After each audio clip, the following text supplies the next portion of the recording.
Statement issued by generals and former senior civil servants of the Republic of Zimbabwe.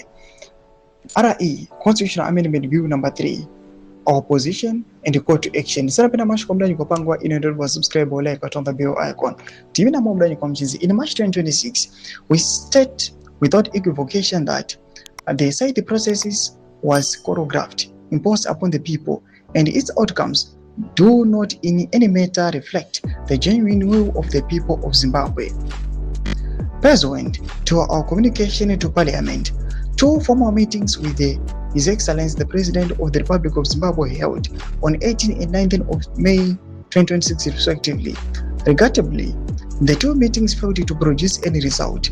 When we placed before the President our caution regards the dangers of the constitutional amendment, chief among them the alienation of the citizenry from constitutional order and eventually alienation of our membership in ZANU-PF. His response was, in his own words, whoever wins, wins. That response speaks for itself. It lays bare the contempt with which the constitutional concerns of citizens and members of our party are regarded at the highest level of the executive authority. What became unambiguously clear from those engagements is that the welfare of the party and the well-being of the people are no longer the primary consideration driving this process.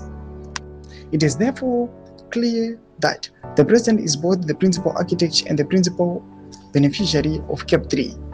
He exercises complete control over the current CAP 3 legislative process, and it is our considered view that the financial benevolence of Mr. Kutya is materially sustained that process, whom we have discerned to be laboring under the impression that he is the secondary beneficiary of the intended amendments on our constitution, though the first part inobuda nyongwa pangwa inena na general jena.